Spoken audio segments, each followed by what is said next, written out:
राजा जी, राजा जी। Music by Vikas अरे बेचोए राजा जी।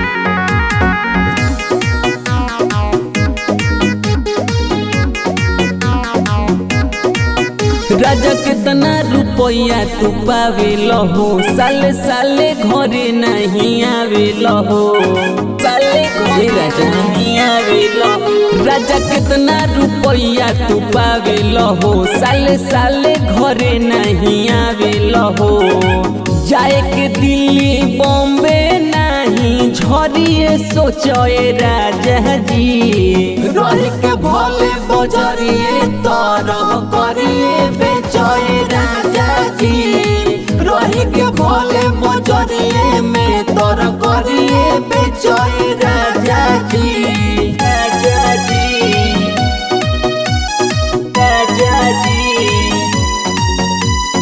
करिए बेचोए राजा जी। सोहनावा के सिकड़ी नहीं मांगी हम तोल के, प्यार से पहिरब भोले दिहरोले गोल के, दिहरोले गोल के। सोनावा के सिकड़ी नहीं मांगी हम तोल के, प्यार से पहिरब भोले दिहरोले गोल के। डाहलत नइखी कमाए के फसरिए बेचोए राजा जी। रह के भोले बजरिए तरह करिए बेचोए राजा जी। रह के भोले बजरिए में तरह करिए बेचोए राजा जी, राजा जी, राजा जी। करिए बेचोए राजा जी। हमरो त मन नहीं लागेला घर में, पिया हो कमाए काहे जालो शहर में, जालो शहर में।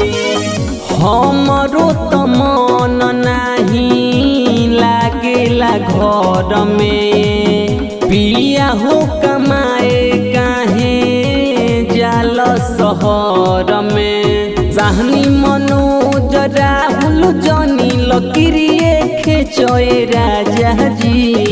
रह के भोले बजरिए तरह करिए बेचोए राजा जी। रह के भोले बजरिए में तरह करिए बेचोए राजा जी। बेचना तो हम बेचे लागम।